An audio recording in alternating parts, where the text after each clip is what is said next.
Bienvenue dans Smart Bourse, votre émission quotidienne sur Bismart for Change pour rester à l'écoute des marchés. Chaque jour, du lundi au vendredi, vous nous retrouvez à 20h30 si vous nous suivez à la télévision, via vos box. Vous nous retrouvez chaque jour également en replay sur bismart.fr ou encore en podcast sur l'ensemble de vos plateformes préférées. Au sommaire de cette édition ce soir, l'économie américaine traverse une période de transition. C'est ce qu'a déclaré Donald Trump dans une interview diffusée sur Fox Business ce dimanche.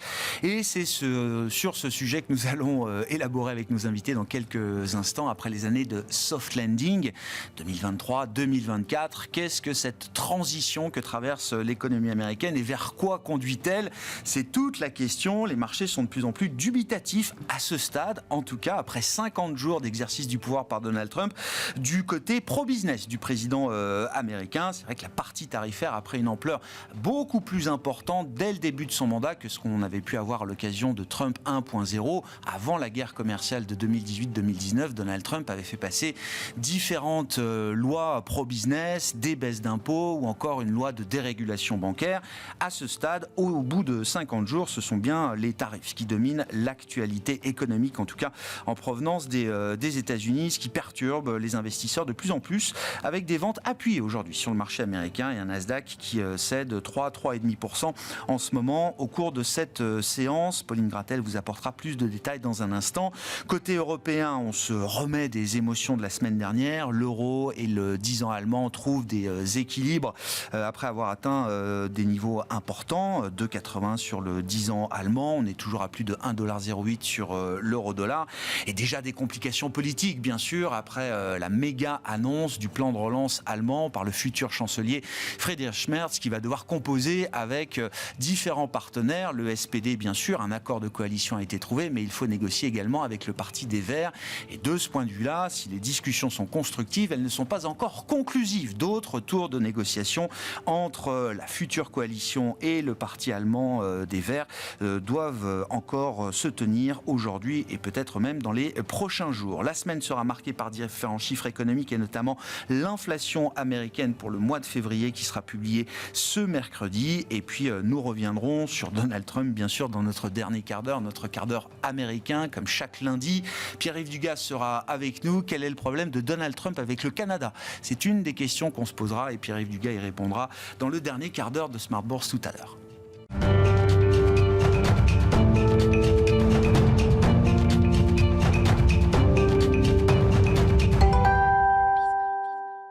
Tendance, mon ami, chaque soir en début d'émission, les infos clés du jour sur les marchés avec Pauline Gratel. Bonsoir Pauline. Bonsoir. Les indices mondiaux, actions évoluent en repli aujourd'hui avec des craintes qui se renforcent concernant la solidité de l'économie américaine. Oui, aux États-Unis, Wall Street a ouvert une heure plus tôt et ce pour 3 semaines avec le changement d'heure. Les indices ouvrent en repli marqué jusqu'à quasiment 4% pour le Nasdaq. L'indice VIX de la volatilité remonte au-dessus de 26. Au global, le MSCI World cède près de 2%. En Europe, le DAX en Allemagne cède 2% et le CAC 40 revient sous les 8100 points. Dans le rouge, les banques avec Société Générale et BNP qui cèdent 4 et 2% et Saint-Gobain qui recule de 5%, sans doute victime de quelques prises de profit après avoir bondi la semaine dernière à la suite des annonces de l'Allemagne. Qu'en est-il du marché obligataire en ce début de semaine, Pauline? En Europe, le rendement allemand à 10 ans se stabilise autour de 2,8% après avoir bondi de 30 à 40 points de base depuis les annonces du chancelier allemand la semaine dernière. Aux États-Unis, le rendement à 10 ans évolue autour de 4,2%.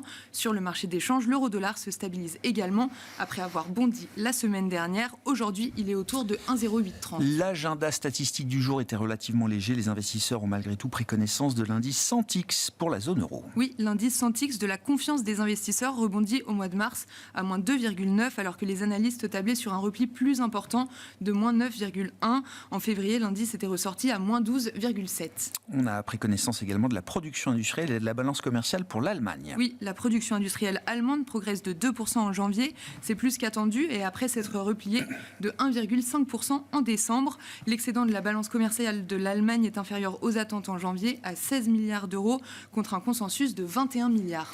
En Chine, l'inflation chute au mois de février et revient en territoire négatif. Oui, c'est son rythme le plus élevé de chute depuis plus d'un an.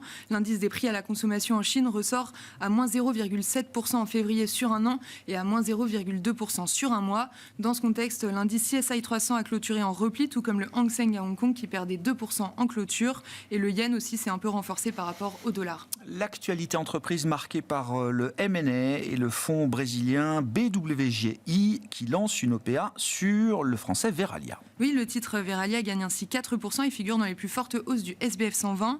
Le fonds d'investissement brésilien lance une offre publique d'achat qui aura lieu mi-avril sur le fabricant de bouteilles en verre français à hauteur de 30 € par action de Verallia pour une valeur d'un peu plus de 6 milliards d'euros, dettes comprises. Quel sera le programme de demain sur les marchés, Pauline ? Les investisseurs arbitreront les résultats d'Oracle publiés ce soir. On attend le PIB du Japon pour le 4e trimestre en seconde lecture, ainsi que l'enquête Jolts de janvier aux États-Unis. Mais le rendez-vous de la semaine, ce sera mercredi avec la publication de l'inflation américaine pour le mois de février, attendue en hausse de 2,9% sur un an. Tendance, mon ami. Chaque soir en ouverture de Smart Bourse, Pauline Gratel vous apporte les infos clés du jour sur les marchés.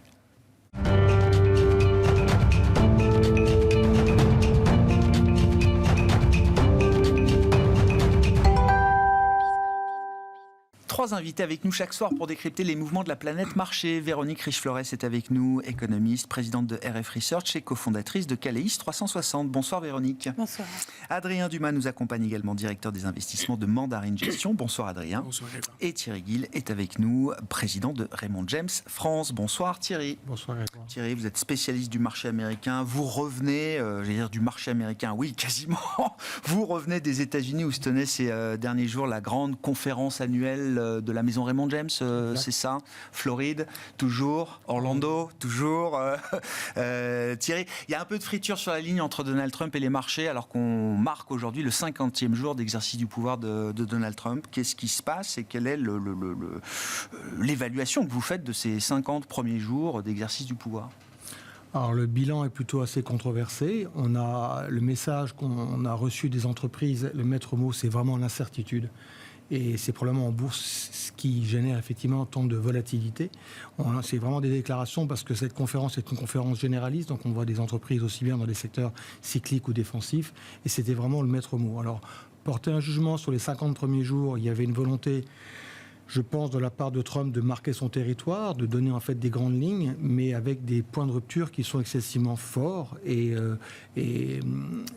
ce que je rappelle un petit peu à tout le monde, c'est que sa manière de vouloir mettre en place ces plans de réforme passe par des mesures, par des décrets, par des executive orders, ce qui a un avantage, c'est que ça permet d'aller plus vite, mais ça a un inconvénient, c'est que ça nécessite, et ça peut être contesté devant les tribunaux. Ce qui veut dire que, comme on l'a vu sur l'aide avec à l'international, sur les ONG ou autres, ça peut être contesté. Voilà. Donc il y aura d'autres échéances, mais actuellement aux États-Unis, il y a pas mal de confusion du côté des dirigeants des entreprises. Donc ça crée une couche d'incertitude judiciaire en plus de l'incertitude intrinsèque liée à l'animal politique qu'est Donald Trump.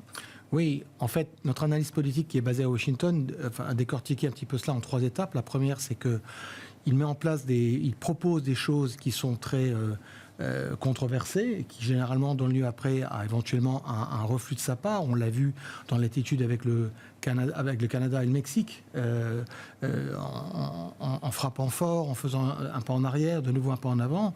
Et il est probable que dans certains cas, sur d'autres sujets, ça finira devant des tribunaux qui seront amenés à arbitrer.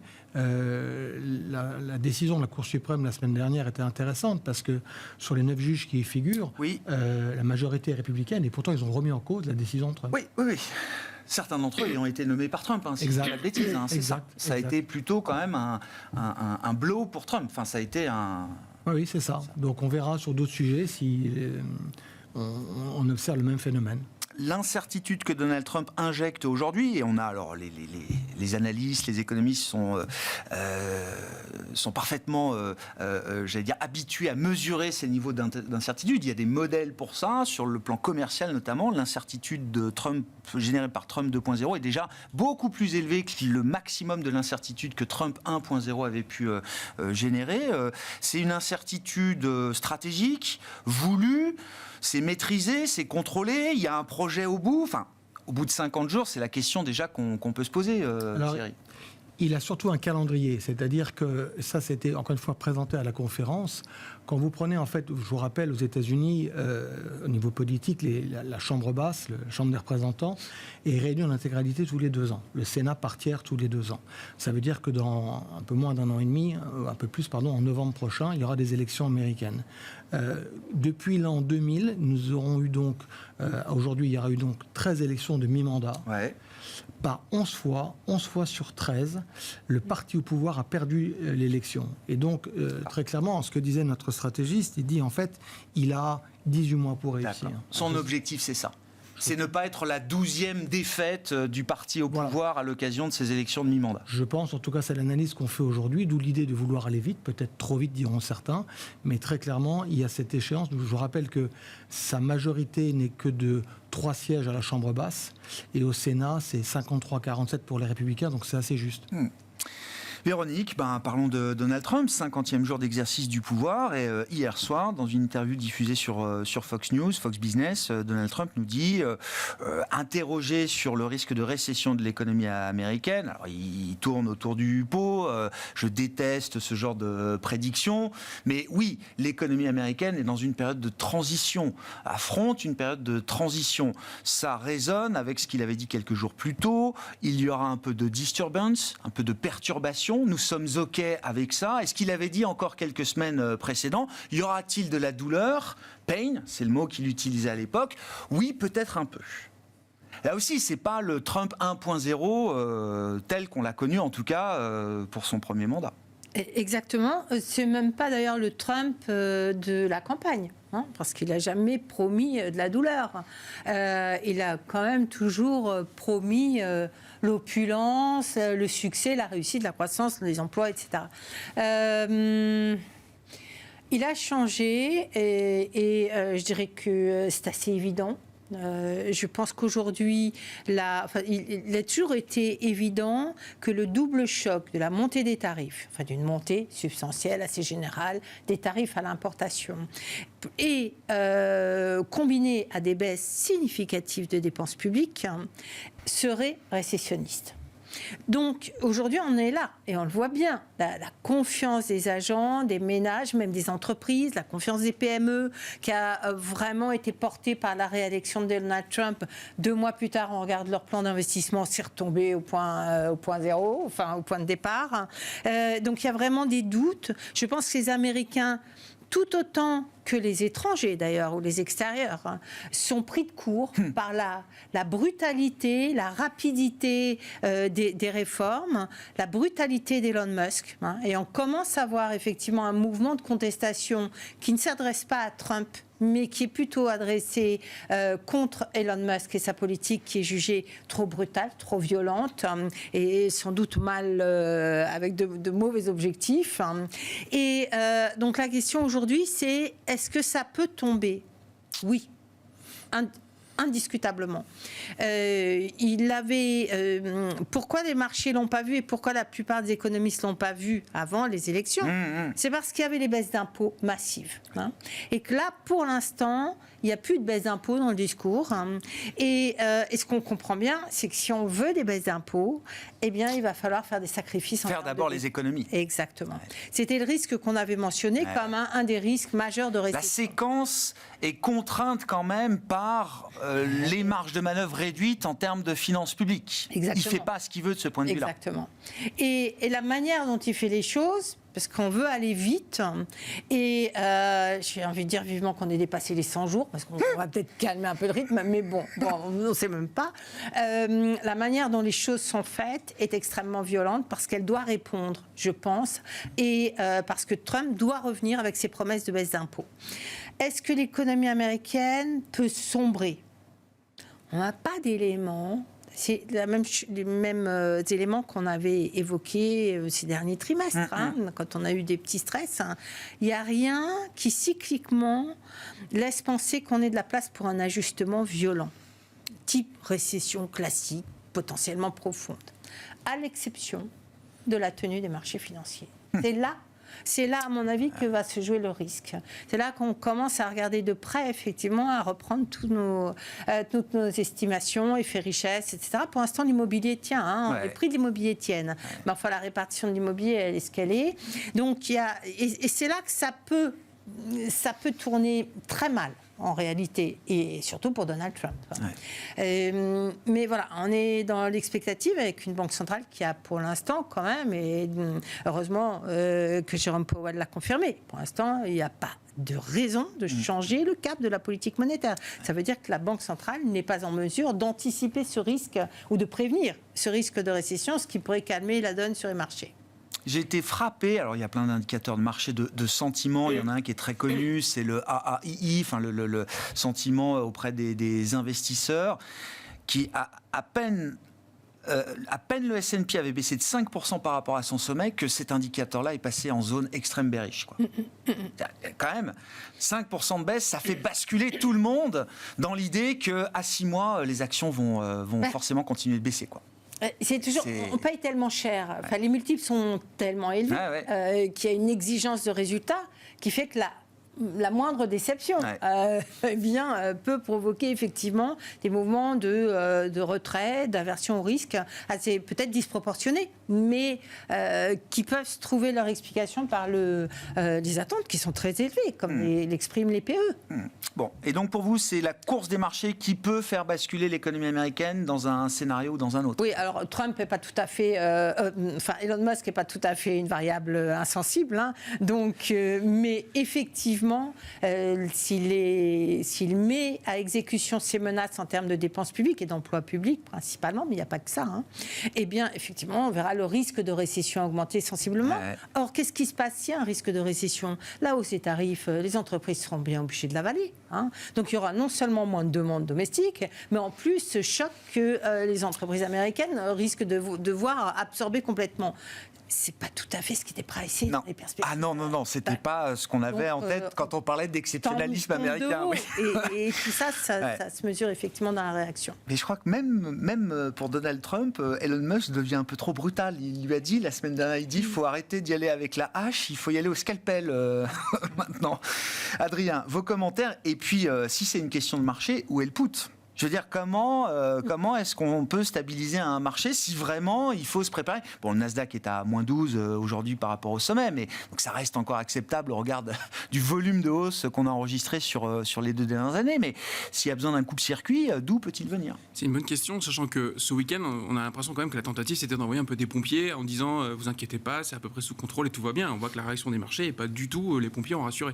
Donc la question du où est l'événement salvateur, c'est une bonne question. Moi, je pense qu'elle viendra quand même plutôt des taux, l'anticipation des taux, c'est-à-dire est-ce que le suivi inflationniste continue à être bien cadré, que finalement sur les tarifs, on est un peu moins agressif que prévu et que donc on redonne de la marge de manœuvre à la Banque centrale pour accompagner un ralentissement qui effectivement semble assez évident. Et enfin, je rappelle quand même que l'indicateur de surprise économique, en fait, il s'est retourné déjà dès novembre, en fait.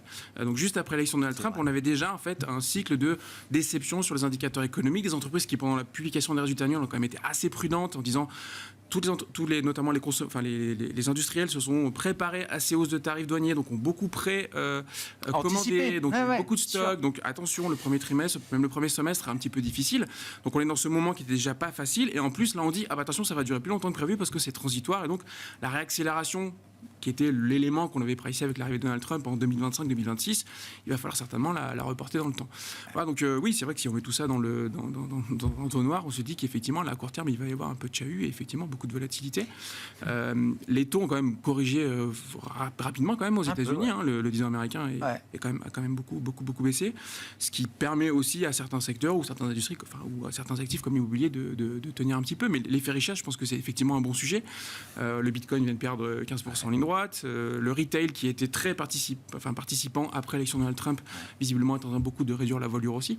Donc voilà, certainement d'où viendront un peu les questions et les risques peut-être à court terme sur les indicateurs économiques. Et là, c'est un marché compliqué. Enfin, du point de vue des indices américains, là, Voilà, on a le retournement traditionnel du momentum, hein, qui était vraiment tout ce qui avait été tiré depuis, on va dire, septembre, c'est-à-dire au moment où la probabilité de Donald Trump arrivant à la tête des États-Unis était vraiment bien identifiée.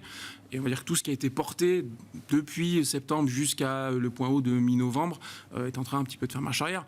Voilà, c'est assez, je trouve, comment dirais-je, Et donc c'est quoi? C'est les niveaux de septembre qu'il faut regarder? C'est ça le seuil de douleur là pour le marché? Parce qu'on a déjà effacé une bonne partie de tout ça. Ça va être des moments où, en tout cas, il y a quelques hedges qui vont commencer à devoir se couper. Là, on sent, il y a pas mal d'éléments qui traduire le fait qu'il y a pas mal d'hedges qui sont un peu en difficulté, qui sont en train de revoir un petit peu leur niveau de levier, parce qu'effectivement, les points de septembre ont été dépassés à la baisse. Ouais. Donc oui, c'est un moment de volatilité. On voit des titres qui plongent très très rapidement, alors que les fondamentaux, prenons juste la thématique de l'IA, on a eu Broadcom qui a publié vendredi, c'était quand même plutôt bon, il n'y a pas de stress particulier, et les titres restent sous pression, parce qu'effectivement c'est des gros composants, notamment de la partie momentum du marché qui a été fortement tirée. C'est une logique de flux là, c'est ça, il n'y a pas de discrimination. Nvidia, Tesla, le profil de ces entreprises n'a pas changé en 3 semaines ou en 2 mois. Véronique, vous voulez ajouter un point? Je voulais dire, un élément aussi assez angoissant, c'est qu'on se dit, waouh, et le jour où il y a un vrai risque de récession, là, qu'est-ce qui nous prépare Trump? Ça complexifie encore parce que... Qu'est-ce qu'il a en stock pour gérer une éventuelle récession dans son programme? Qu'est-ce qu'il peut sortir de son chapeau un accord, je ne vois pas trop un accord sur la baisse du dollar, mais voilà la question qui est ça quand a été même, théorisé, oui. Exactement, ou autre chose, et peut-être une mesure fiscale d'ailleurs, puisqu'on a complètement oublié que ça faisait partie du programme quasiment, mais il peut la ressortir. Je crois qu'Elon Musk mais je n'ai pas trop vu repris, alors je pense qu'on lui a coupé l'herbe sous le pied. Il y a peut-être 2 semaines, avait dit, avec toutes les baisses de dépenses fédérales qu'on a à notre actif, on va pouvoir envoyer un chèque de $5 000 à tous les Américains. J'ai rêvé, non. Ils s'en passent beaucoup des week-ends. Alors, bien sûr. Mais, on va vous redonner du pouvoir d'achat avec ça. Mais bien sûr. Et donc, on navigue dans cette espèce de flou artistique extrêmement inconfortable.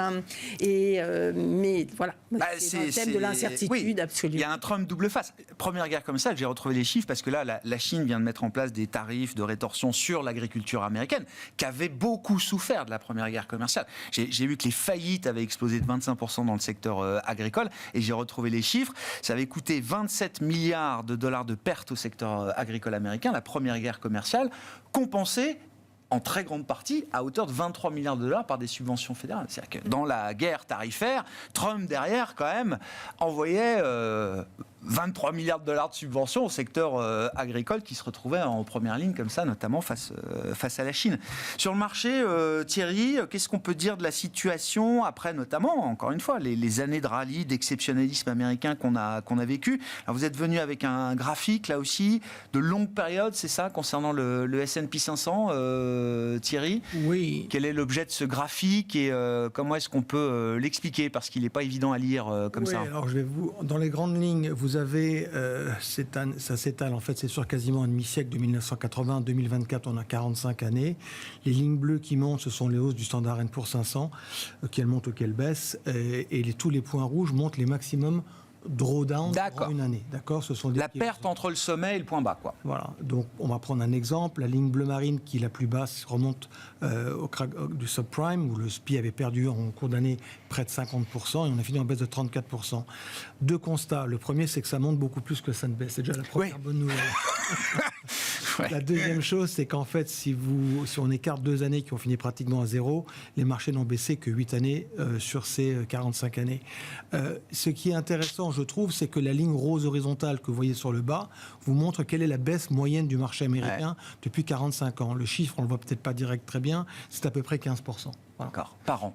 En moyenne, par an. Voilà, en moyenne, absolument. D'accord. C'est l'ampleur de la baisse du drawdown moyen du S&P 500. D'accord. La ligne bleu ciel au-dessus, c'est la hausse moyenne 10,6. Je rappelle toujours que si les marchés ont monté depuis les années 80 en moyenne de 10% par an aux États-Unis, sur des durées plus longues, on va dire la bourse existe depuis la fin du 19e siècle, la hausse n'est que 6,5%. Donc on voit à quel point les boîtes de croissance à partir des années 80, vous avez un point d'inflexion. Ce qui n'apparaît pas là dans le commentaire qui figurait sur ce graphe, c'est qu'en fait, très souvent, sur le marché américain, vous avez des corrections comprises entre 7 et 12%. Aujourd'hui, sur le SPI 500, la correction est d'à peu près 8%. Elle est somme toute normale. Elle est désagréable, et ça, c'est assez habituel. La difficulté, c'est que si on se rapproche plus et que le marché... De 15 approche de 15, qui nous mettrait globalement un marché vers un niveau de 5003 sur le SPI à peu près, qu'est-ce qu'on fait? Et c'est là toute la difficulté, c'est de nous, le pitch de notre stratégiste la semaine dernière, c'est qu'il faut probablement rester encore défensif, peut-être encore un mois ou deux, c'est pas une science exacte, on a déjà pas mal baissé. Que l'accès de faiblesse qu'on a connu du côté du consommateur américain en ce début d'année est surtout lié à deux phénomènes dont on est peut-être moins sensibilisé ici, c'est le froid et la grippe, mine de rien. Et on sait que c'est des composantes importantes de la croissance du PIB américain et que tout ça devrait se renormer. Donc, je dirais qu'une fois que si on va chercher ces points bas entre moins 13 et moins 15, et j'ai même pas la certitude qu'on y aille, la question sera peut-être probablement de revenir sur les thématiques parce que, comme ça a été rappelé tout à l'heure, on n'a pas les ingrédients aux États-Unis d'une récession. Les éléments qu'on voit là... non, mais ça fait longtemps qu'on n'en a pas eu. Oui. Et ça fait longtemps que les taux sont quand même élevés. Oui, mais c'est pas... Je sais, hein, c'est un argument de comptoir, mais... Non, ça peut s'entendre, mais quand on mesure que ce soit, encore une fois, le niveau du taux de chômage, la situation, on parlait d'effet richesse à l'instant, les analyses qu'on a vues la semaine dernière, je suis allé les voir, sur l'immobilier, la situation est propre, ils ne sont pas terriblement endettés.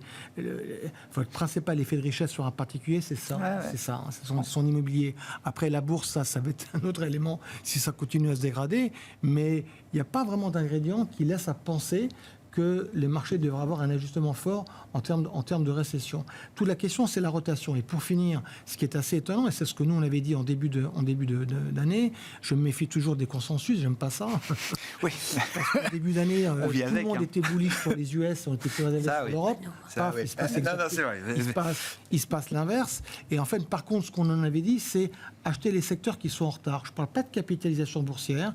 Et en fait, quand vous regardez les secteurs qui payent depuis 2 mois aux US, c'est des secteurs comme la santé, comme les utilities, comme les banques. Les secteurs qui souffrent aux États-Unis, c'est la tech, c'est la conso discrétionnaire et les communication services, parce qu'ils sont impactés par des acteurs comme Tesla, Meta ou autres. Mais voilà. Et ça, ce phénomène-là, peut encore se dégrader à court terme. Mais vous dites on est encore dans la normalité d'un retracement ou d'une correction de marché. Oui. D'accord. Oui. Bon. Et l'idée d'un coupe-circuit, s'il devenait nécessaire à un moment, si 15% de drawdown, si le marché ne s'arrêtait pas à 15% de drawdown, c'est quoi le coupe-circuit derrière pour l'administration Trump ? Je ne sais pas quel serait le coupe-circuit de l'administration Trump. Je pense que ce qu'il faut voir, c'est quel sera le rôle de la Fed, qui pour moi est vraiment le gendarme des marchés, et savoir quelles seront leurs réactions. Aujourd'hui, comme ça a été rappelé tout à l'heure, il n'y a pas de raison de changer quoi que ce soit. On parie aujourd'hui maintenant sur 3 baisses de taux. Ça fait 2 ans que tout le monde se trompe sur le nombre de baisses de taux et l'ampleur de leurs baisses. Donc je me garderais bien d'avoir un scénario sur 2025. Mais je pense que là, Powell pourra intervenir. Ouais. Véronique. Ça peut être compliqué parce que si on maintient un rythme d'inflation mensuel, de hausse des prix mensuels de 0,3%, et on était à 0,4 le mois dernier, donc ce n'est pas une hypothèse exagérée, à partir du mois de mai, du fait des effets de base, l'inflation repart. Elle repart vite. Le chiffre de mercredi sera important.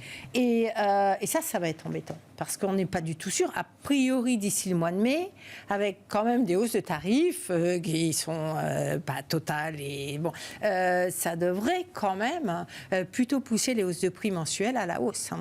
Et donc là, je pense que la Fed a cela en tête. Ou si elle ne l'a pas encore, elle ne va pas tarder à l'avoir. Parce qu'il y a quand même tout un tas d'économistes qui font ce genre de choses. Et que c'est extrêmement gênant, en fait, pour imaginer une Fed qui soit totalement libre d'agir. D'autant que, si on parle du S&P, même le Nasdaq, en fait, on n'a rien perdu. On regarde le graphique sur une période un peu longue, on voit à peine le... Mais c'est justement, c'est qu'on a tellement... On a perdu 12% depuis le sommet historique. Voilà. Mais on a tellement accumulé ces dernières années que ces 12% de baisse, c'est rien du tout. Ouais. Et c'est là que ça fait... C'est vertigineux, quoi. Voilà, parce qu'on se dit... et peut-être que la Fed peut se dire 12%, je ne pense pas parce qu'ils connaissent bien les rouages et les risques associés, mais finalement, dans l'absolu, s'ils veulent un petit peu titiller le président américain, le faire s'enliser, s'embourber, ils peuvent maintenir le cap, attendre de voir, l'inflation qui remonte, tiens, tu avais promis que ça baissait. C'est ce qui est de nature à calmer un peu Donald Trump, quoi. Exactement. C'est aussi ça un coupe-circuit pour moi. Qu'est-ce qui peut calmer l'administration Trump si ça devient nécessaire? Alors là, c'est le coupe-circuit pour Trump, mais peut-être pas pour les marchés. Non. Mais voilà, oui, exactement. Donc pas facile. Ouais. Bon, les chefs d'entreprise, visiblement aussi... on a vu sur l'automobile les histoires de tarifs avec le Mexique et le Canada. Très vite à Détroit, ils lui ont expliqué quand même comment ça se passe. Enfin, évidemment qu'il le sait, mais que c'était peut-être pas supportable là, de le faire comme ça, aussi violemment, etc. Donc, il y a quand même Corporate America aussi qui, quand bien même elle a pu participer à l'élection de Donald Trump, qui n'est pas en reste quand il faut peut-être mettre certaines limites à ce que l'administration Trump aurait envie de faire aujourd'hui. Le contraste est d'autant plus saisissant que l'Europe se réveille, Adrien. Alors, ça se voit sur les marchés. Aujourd'hui, ça baisse. On perd 1,5% sur les indices européens, mais la divergence même sur les marchés obligataires a été spectaculaire. Oui, c'est pour ça qu'on vit d'autant moins bien, qu'on regarde vraiment comme quelque chose d'assez exceptionnel la baisse de 12% des marchés américains. Ouais. C'est qu'à côté de ça, on a effectivement des marchés internationaux qui sont bien comportés, avec en plus un dollar qui s'est affaibli, donc ça a en plus accentué l'impression que les marchés américains avaient tendance à beaucoup sous-performer, et avec, des annonces en plus géopolitiques et d'argent mis sur la table qui sont intéressantes pour les investisseurs. Donc oui, la dichotomie est assez marquée.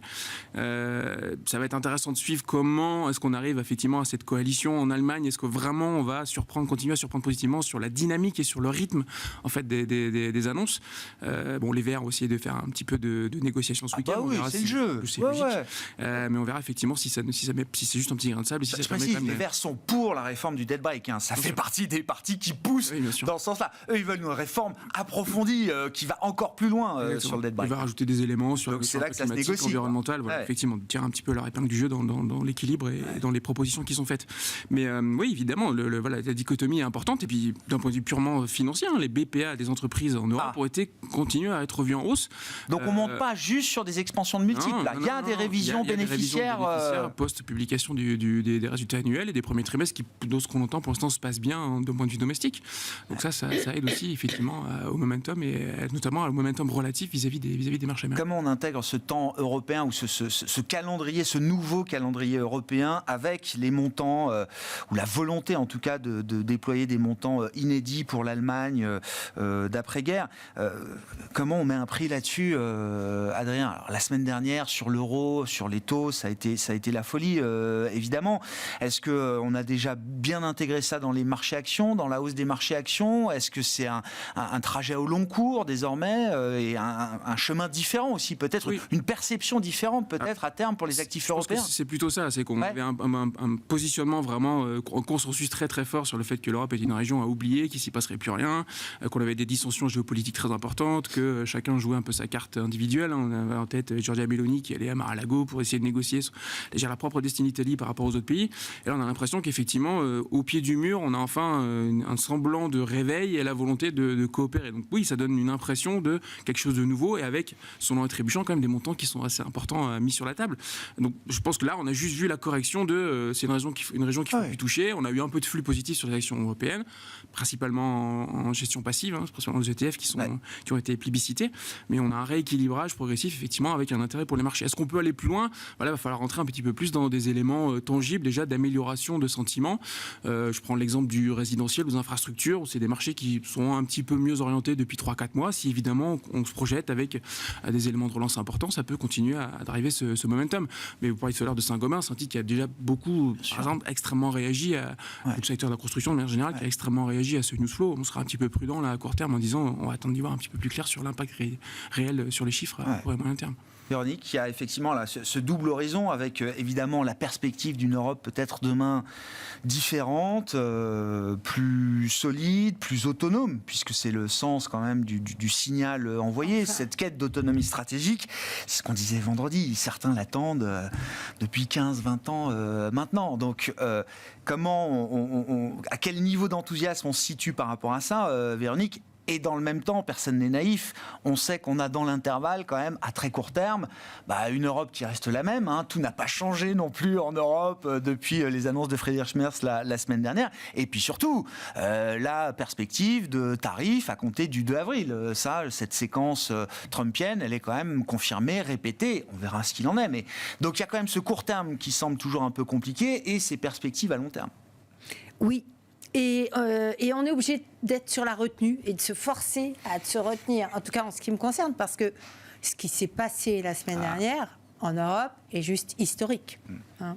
Et historique à tous les niveaux. C'est-à-dire, une Allemagne qui enfin se montre plus combative. Mais pas pour elle toute seule. A priori, une Allemagne qui redevient européenne. On espère que ça va durer. Hein. Mais là, vraiment, Friedrich Merz est quand même très surprenant. On ne s'attendait pas à ça. Il nous avait promis quand même une politique. Nous, on a parlé de Trumpisme poli. En l'occurrence, il se prépare plutôt à faire du Biden. Hein. Dépenses d'infrastructures, de défense. L'Allemagne en a besoin. Elle a rechigné à le faire jusqu'à maintenant. Là, il nous met 1,3% du PIB de 2024 pendant 10 ans sur la table. C'est une très bonne nouvelle. Et il est obligé de le faire avec ses partenaires européens et avec la France, le couple franco-allemand qui donnait plus à rire ou à se désoler ces dernières années, a besoin d'exister. Et de fait, il se renoue. Ça redore un petit peu l'image de la France, mais surtout, ça permet quand même de croire à une orientation plus cohérente, plus pan-européenne, et plus efficace in fine. Donc moi, je suis... mais là, comme je vous le disais, sur la retenue, mais très enthousiaste. Ah ouais. Mais c'est plus de cohésion. C'est vraiment plus d'unité à la fin. Parce que le risque de fragmentation, il n'a peut-être pas totalement disparu. Quand on parle de Coalition of the Willing, alors sur des projets de sécurisation de l'Ukraine, mais sur d'autres dimensions, Coalition of the Willing, en creux, ça veut dire que tout le monde n'a pas envie de suivre. Et donc, qu'il y aura quand même, et on revient à une grande idée qui existait déjà au moment de la crise souveraine, l'idée de l'Europe des cercles concentriques, de l'Europe à plusieurs vitesses, de l'Europe des projets, etc. Ça peut être un choix, hein. Mais exactement. Et ce sera peut-être le choix parce que j'ai l'impression, en tout cas, qu'aujourd'hui, on a la conscience qu'il faut avancer. Donc, il faudra avancer. Ouais. Qui même me suivent et on ira.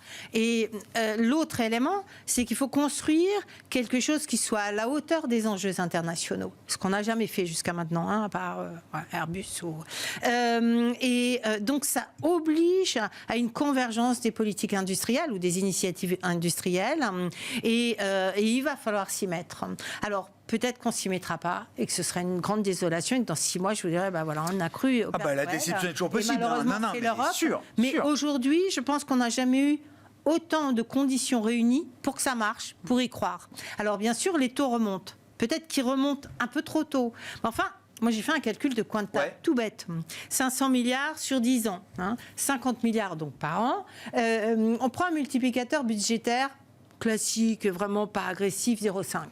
D'accord. Pour des dépenses d'infrastructure dans un pays qui a sous-investi depuis 20 ou 30 ans. Vous êtes généreuse de mettre 0,5 seulement. Quoi. Voilà, oui, c'est ça. Je ne fais pas, je pousse pas le truc. Hein.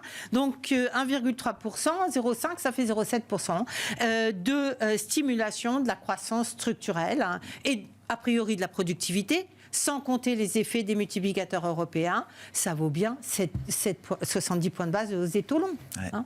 On est là. Donc, moi, je pense que ce qui s'est passé au niveau des taux longs est un signal durable qui est logique, hein, tant qu'on n'a pas de grosses déceptions. Hein, mais si on va dans cette direction, effectivement, et c'est tout au bénéfice des perspectives européennes, y compris des marchés, bien évidemment, et y compris pour des structurelles. Et y compris pour des pays qui n'ont pas tout à fait le même espace budgétaire que l'Allemagne, qui se retrouvent, dont les taux long terme se retrouvent aussi entraînés dans ce voyage. Exactement. Et c'est là qu'il faudra des résultats assez rapidement, parce que les taux, eux, vont vite. Ah ouais. Donc, mais je pense qu'il y a une urgence pour avoir des résultats. La volonté politique est là aujourd'hui. Merz a l'air très convaincant. Bon, on a envie d'y croire. Oui, à suivre. Bon, mais... On va y croire. C'est peut-être même que Trump pourrait à un moment trouver cette réaction satisfaisante. C'est aussi ce qu'il cherche à travers son discours, ses rodomontades, ses outrances, si je puis me permettre. C'est aussi ce qu'il veut, que l'Europe dépense plus, soit plus autonome, dépense plus sur le militaire, peut-être un rééquilibrage du rapport de force aussi, qui va dans le bon sens pour tout le monde, de part et d'autre de l'Atlantique. Oui. Non, On une peut, hypothèse. on peut répondre oui. On n'est pas forcément systématiquement contre tous les messages qu'il envoie. Que l'Europe redevienne, on va dire, souveraine en matière de défense, ça paraît juste, je pense, une évidence. Et on peut que louer l'effort que font les Allemands aujourd'hui. Et quelque part, ça va dans ce qu'ils souhaitaient. Puis on continuera d'acheter un peu américain en plus, avec un peu plus de budget pour le faire. On va espérer que les Allemands achètent des avions chez nous, forcément, aux États-Unis, on verra. forcément. Et Ça sera à voir. Mais forcément, il y a des choses qui vont nous amener on va bouger des frontières, et c'est probablement le message que lui souhaite qui se mette en place. Le problème, c'est qu'en fait, il est imprévisible. Je vous raconte juste une anecdote, mais l'un des CFO d'une société de consommation, de distribution de chaussures, Skechers pour la nommer, qui était présent à la conférence, nous disait en préambule d'une présentation, écoutez, ma chambre est au 15e étage, quand je passe du 15e étage au rez-de-chaussée, je me suis demandé combien de fois les tarifs douaniers allaient bouger. C'était assez drôle, mais c'est pas faux. Et c'est ça qui est compliqué avec Trump, c'est la difficulté. Ouais. Comment, alors, pour revenir au marché américain, là, vous dites, on est dans un moment où il faut rester encore défensif, c'est ça C'est le message qu'on fait passer, oui. Je pense qu'on manque de visibilité aujourd'hui pour se remettre long sur les thématiques qui ont été porteuses pendant 2 ans. On le disait à l'instant, les drawdowns, les replis, quand on se met sur une échéance un peu longue, sont toujours douloureux quand ils sont réalisés dans des périodes aussi courtes, mais ça reste malgré tout marginal. Voilà, même si la difficulté, c'est que la semaine dernière, avant que je parte aux États-Unis, j'ai repris les niveaux des indices. Le SPI 500 était entre 3 et 4% des plus hauts. Sauf que vous aviez, quand vous prenez individuellement les Magnifiques 7, ou Magnifiques 6 si on exclut Tesla, la plupart des boîtes étaient entre moins 12 et moins 18. Et on voit bien que ces valeurs qui ont porté le marché par une excessive concentration, qui avait touché son paroxysme en décembre dernier, il n'y a pas très longtemps, en fait, c'est l'inverse qui se passe. Et c'est ça qui est compliqué pour beaucoup de clients, c'est qu'ils sont très exposés sur un univers de valeurs qui ont été à l'origine de leur performance depuis 2 ans. Et en fait, le souci de diversification est quelque chose que certains ne voulaient soit pas entendre, pas... En fait, et donc ça se fait maintenant un peu dans la douleur, quoi. C'est un peu le pain trade, quoi. Oui, c'est la question qui se pose, c'est est-ce que c'est trop tard? Et nous, on pense pas forcément, mais il faut aller vraiment dans le détail. C'est-à-dire qu'on rentre dans des marchés de trading, alors qu'on était plus dans du directionnel, et c'est pas toujours simple. Il faut trouver des secteurs. Je ne vais pas encore vous redire une fois ici ce que je recommande depuis des mois et des mois. C'est-à-dire l'assurance, c'est pas très sympathique. Enfin, c'est pas très sympathique. Si ça fait le job, c'est mais ça fait le job, c'est aux ce qu'on États-Unis, cherche. en tout cas, ça délivre. Oui, surtout du côté des courtiers. Adrien, alors déjà, le marché américain, est-ce que vous dites là, ça va être des bonnes opportunités dans quelques temps? Pas tout de suite. Pas tout de suite, ok. Pas tout de suite. Moi, je reprends vraiment le message de Corporate, c'est attention, premier trimestre, on est certainement encore au devant de petites déceptions. Et il n'est pas improbable qu'on ait quelques warnings ou quelques secteurs qui disent, finalement, oui, la reprise est plus longue que prévu, les effets stock sont plus longs que prévu. Donc, Et la dose d'enthousiasme, les biais de confirmation qu'on peut avoir, que les investisseurs peuvent avoir sur ce marché américain, ils ne sont pas totalement déconstruits aujourd'hui, quoi. Non plus. Non. C'est ça. Et donc, sur l'Europe, qu'est-ce qui a changé? Enfin, est-ce qu'il y a une manière de s'exposer à l'Europe aujourd'hui, un peu plus Là aussi, c'est compliqué parce qu'il y a un aspect tactique, j'imagine. Les valeurs de la défense ont beaucoup flambé, les valos sont élevés. Donc, est-ce que c'est déjà un moment où on est moins confortable, ou est-ce qu'avec des horizons de moyen long terme, on se dit que la voie est tracée pour l'instant? Non, un peu moins confortable pour 2 raisons. La première, c'est qu'il va quand même falloir investir dans des capacités de production pour beaucoup de ces entreprises-là. Donc, on va avoir d'abord des investissements avant de voir la croissance de résultats. Donc, là encore, sur les trajectoires de croissance de résultats, je ne pense pas qu'à court terme, on ait des gros sauts qui justifient les cours qui ont pris 70-80% pour la majorité de ces entreprises-là. Nous, ce qu'on aime bien, c'est tous les plans un peu infrastructures européennes qui sont déjà bien identifiés avec des expositions en Allemagne et même françaises importantes. Une entreprise comme SPIE, c'est une entreprise qui fait 5-10% de croissance de BPA par an de manière très régulière, qui avait été un peu oubliée. Elles ont un concurrent américain qui s'appelle Quanta Service, je crois que ça a dû faire x7 ou x8 sur les 7 dernières années. On a exactement la même chose en Europe, mais avec un titre qui a été un peu sous le radar. Et moins cher, pour moins cher. Particulièrement poussé, marqué ni très visible, alors qu'ils ont On va redécouvrir ces valeurs-là. Oui, avec des relatifs entre les valorisations américaines et les valorisations européennes qui sont quand même très souvent favorables à des acteurs européens. Alors on ne matchera pas force les multiples, mais il y a certainement des écarts qui permettent de gagner un petit peu en performance. Oui, Small et mid, ça se réveille un peu. Le MDAX, là, donc, qui n'avait rien fait. On parle beaucoup du DAX, dividende inclus, qui bat des records depuis des mois et des mois maintenant. Mais le MDAX a quand même été plutôt le reflet de l'atonie de l'économie allemande ces dernières années. Oui, ça traduit deux choses. Si vous cherchez des valeurs domestiques très bénéficiaires du plan de l'infrastructure, oui, vous allez plutôt chercher des petites capitalisations. En plus, vous avez là l'euro qui a remonté, donc en plus, les exportatrices pourraient souffrir un petit peu à court terme de cette remontée de l'euro. La majorité des entreprises européennes qui avaient très bien performé ces 2-3 dernières années, c'est tout ce qui était très exposé au marché américain. Essilor, Prysmian, Schneider Publicis, autres. Exactement. Voilà, là aussi, dans l'idée de chercher un petit peu autre chose, d'autres secteurs, on regarde un petit peu. Et donc, on pourrait descendre en taille. On pourrait voir des intérêts revenir quand même sur des tailles d'entreprises, des entreprises plus domestiques, plus locales. Là encore, il faut que les taux non plus, les taux soient assez stabilisés, parce qu'on sait très bien que quand même la sensibilité des petites capitalisations à la hausse des taux est quand même assez importante. Donc, Bon, pour les banques centrales, le sens du voyage est un peu moins clair. On n'aura pas le temps d'ouvrir rouvrir le dossier Banque centrale, mais sur la logique d'investissement, là, comment en tant qu'économiste vous réfléchissez? Alors, on avait parlé avec vous, et je le rappelle à nouveau, Véronique, en fin d'année dernière, le DAX, le CAC, c'était des moments pour y aller en octobre, en novembre. Vous l'avez écrit avec Calis 360 notamment, pas uniquement. Là, qu'est-ce que vous dites? Là, on a fait des beaux parcours, ça vient d'être dit. Donc, il va falloir digérer un petit peu tout ça. Effectivement, c'est sans doute le temps, et puis le contexte international est ce qu'il est. Le marché américain gêne un peu. Donc, un peu plus prudent. Mais on reste, je l'ai exprimé tout à l'heure, on reste plutôt porté par les perspectives européennes, comme je l'ai très rarement été dans ma carrière, à vrai dire. En tout cas, ces gens j'en témoigne, Véronique. J'en témoigne. Et du coup, effectivement, c'est le jeu des rotations sectorielles. Et quand vous avez des économies qui nous promettent, ou des politiques qui nous promettent de porter la croissance avec des plans d'infrastructure, de construction industrielle, parce que quand on parle de défense, on parle quand même de l'industrie et de la technologie et de tout un tas de choses. C'est normalement, ça se diffuse au tissu effectivement économique, et donc à des entreprises de plus petite taille. C'est plutôt très bon d'ailleurs pour les perspectives de croissance in fine, pas que les perspectives financières. Mais là, je ne peux pas vous en dire plus parce que notre numéro est sous embargo pour publication sans doute demain matin. Mais mince. Voilà, mauvais timing. On est vraiment dans cette veine-là, tout à fait. Et je pense qu'on partage largement ce qui vient d'être dit.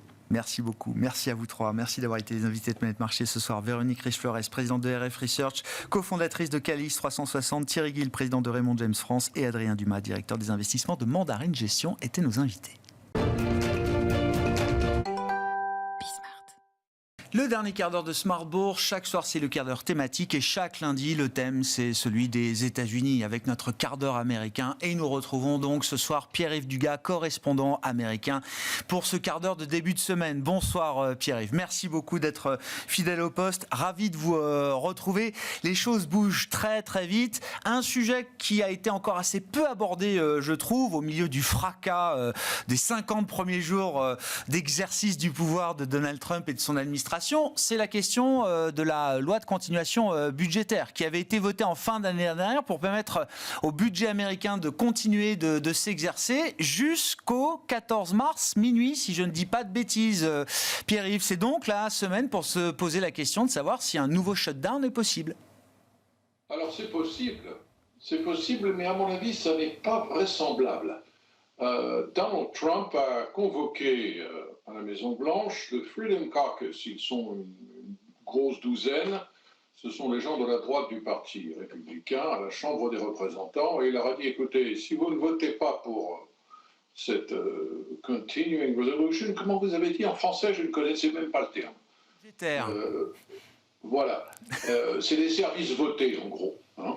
Si vous ne votez pas pour ce paquet de 99 pages, qui augmente très légèrement les dépenses militaires par rapport à l'année 2024 et réduit très légèrement les dépenses discrétionnaires non militaires par rapport à 2024, si vous ne votez pas pour ça, ce qui nous permettrait de respirer jusqu'au 30 septembre, Nous les républicains, nous allons passer pour des imbéciles et des amateurs et provoquer un shutdown qui ne va pas arranger nos affaires. 2, vous allez empêcher l'excellent Elon Musk de continuer de faire son métier, d'aller tailler, soit à la hache, soit au scalpel, ça dépend des jours, dans les dépenses qu'il considère comme la gabegie absolue à Washington.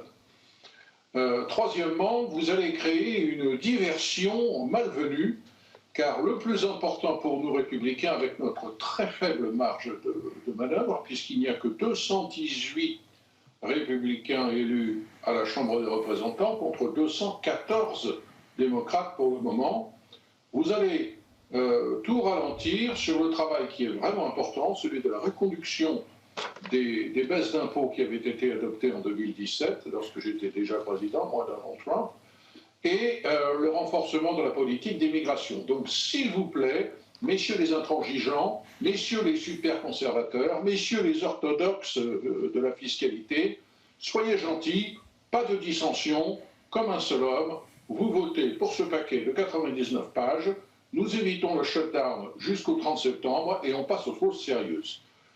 Les démocrates, naturellement, de l'autre côté, n'ont pas du tout l'intention de donner un coup de main aux républicains, mais ils ne voudraient pas porter le chapeau d'un shutdown, car leur bread and butter, hein, leur fonds électoral, c'est quand même aussi les dépenses publiques et la défense des fonctionnaires, et ça fait un mois qu'ils se présentent comme le parti qui veut empêcher Elon Musk de faire n'importe quoi. On voit mal comment il pourrait se faire taxer d'être responsable de la mise à pied, ne serait-ce que quelques jours, de fonctionnaires qui souvent sont obligés de continuer à travailler sans être payés. Je crois que Donald Trump a un des records sous sa première mandature du shutdown, l'un des shutdowns les plus longs, hein, je crois. Hein. 35 jours, oui, je crois. Effectivement, alors on avait beaucoup dit ça sera catastrophique, les républicains le paieront très cher. L'AFP reprenant comme d'habitude le Washington Post, disant oh là là, ça va provoquer une crise économique, rien du tout. Bon. Non, les impacts historiques, en tout cas des shutdowns, sont très très limités sur la croissance. Alors après, les marchés peuvent monter, peuvent baisser pendant les périodes de shutdown, mais tout n'est pas lié non plus à la fermeture de ces services et de ces administrations américaines pendant une période donnée. À suivre donc quand même ce débat budgétaire et l'enjeu de cette loi budgétaire d'ici ce vendredi 14 mars à minuit, Pierre-Yves. Parmi les mystères également qui apparaissent 50 jours après l'installation de Donald Trump au pouvoir, c'est le problème qu'il a avec le Canada. Quel est le problème de Donald Trump avec le Canada, Pierre-Yves ? Moi, j'aimais beaucoup les mystères de l'Ouest. Là, on a le mystère du Nord. Les Trumpistes eux-mêmes ne comprennent pas. Donald Trump n'a pas fait campagne contre le Canada. Cet acharnement, cette obsession anti-canadienne depuis qu'il est arrivé à la Maison-Blanche, enfin ça a commencé un petit peu avant, est quand même, pardonnez-moi, assez surprenante. Alors, le Canada a 40 millions d'habitants, un grand pays vide, allié, pacifique, où quand on veut critiquer les Canadiens, la seule chose qu'on va dire, c'est qu'ils sont gentils. Mais qu'est-ce que les Canadiens ont fait à Donald Trump ? Alors, il y a plusieurs explications possibles. D'abord, n'oublions pas que Donald Trump personnalise tous les rapports qu'il peut avoir avec les chefs d'État ou le gouvernement de pays étrangers. Et on peut difficilement imaginer plus l'antithèse de Donald Trump, c'est pas possible que Justin Trudeau. Il est jeune, il se sait beau, il a regardé dans les yeux d'un petit peu trop près Melania Trump au sommet de Biarritz en 2018, je crois. Il y a cette photo qui donne l'impression que Melania Trump est prêt à l'embrasser sur la bouche. Justin Trudeau, c'est le champion du wokisme, de l'internationalisme, du multiculturalisme. Il le déteste. Il le déteste et il veut se payer, et d'ailleurs il se l'est payé. Ben oui, ça tombe bien, il s'en va.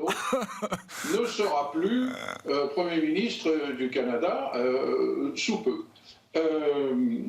Donc cette explication personnelle n'est pas à négliger, même si elle peut paraître un petit peu triviale.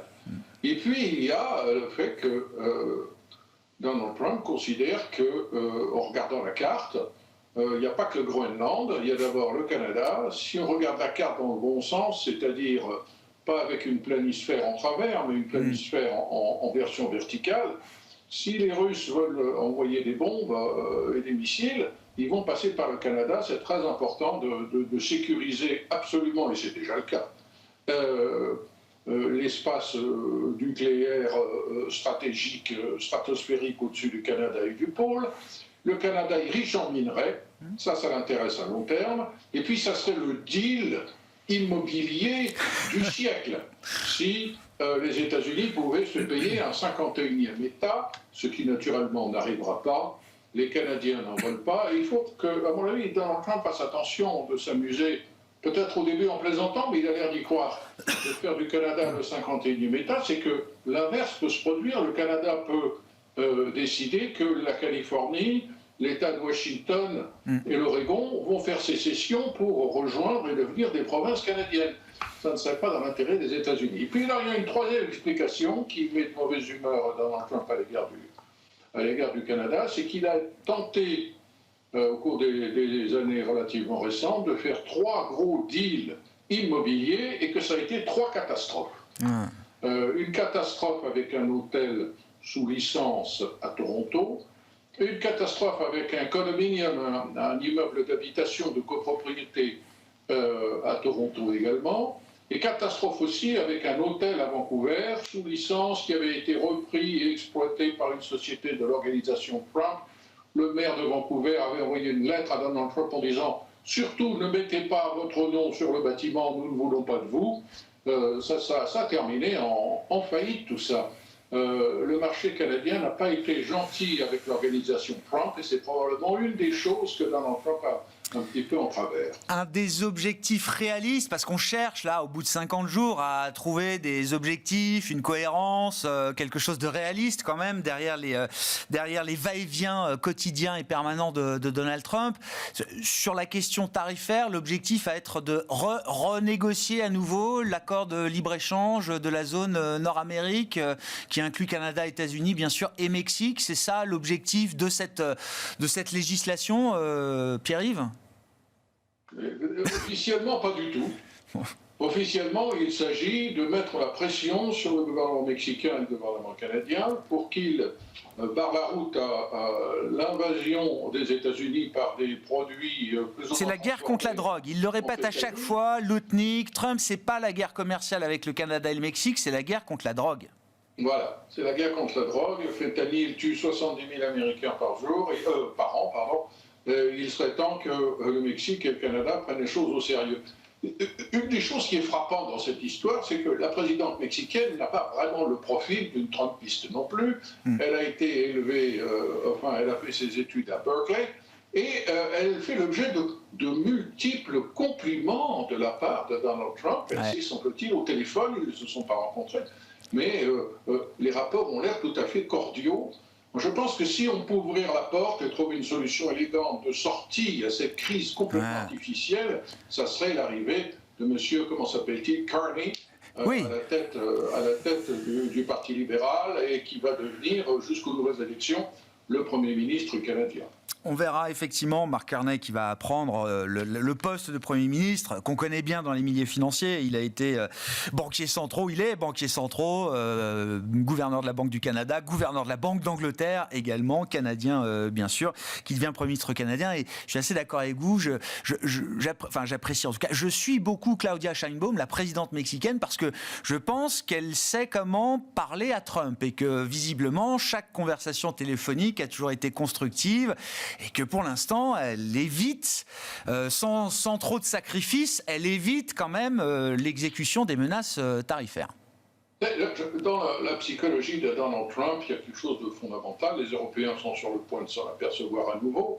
Ils en sont déjà conscients. C'est qu'ils n'acceptent pas l'idée qu'on aille dans un pays, en gros, aussi développé que les États-Unis, pratiquement aussi riche, acheter des biens et services. Pour lui, le fait que les États-Unis achètent des choses au Canada, c'est une preuve de faiblesse des États-Unis. Il prône un petit peu l'autarcie. Il ne voit pas ce que le Canada a de plus à offrir aux États-Unis. Et c'est pas le cas avec le Mexique, qui est un pays où la main-d'œuvre a les meilleurs marchés. où il n'y a pas cette énorme américanisation. Vous connaissez le Canada, je veux dire, vous passez des États-Unis au Canada, fait pas la différence. Vous passez la frontière, on se demande si on est toujours aux États-Unis. C'est très similaire tout de même. Donc, je ne sais pas, il fait une fixation là-dessus, peut-être précisément parce que ça ressemble beaucoup à l'Amérique et que ça l'agace. Merci beaucoup Pierre-Yves, merci d'être avec nous chaque semaine pour suivre les tribulations de Donald Trump et de son administration, notamment en 50e jour aujourd'hui. Pierre-Yves Dugas, correspondant américain, c'était le quart d'heure américain de Smart Bourse.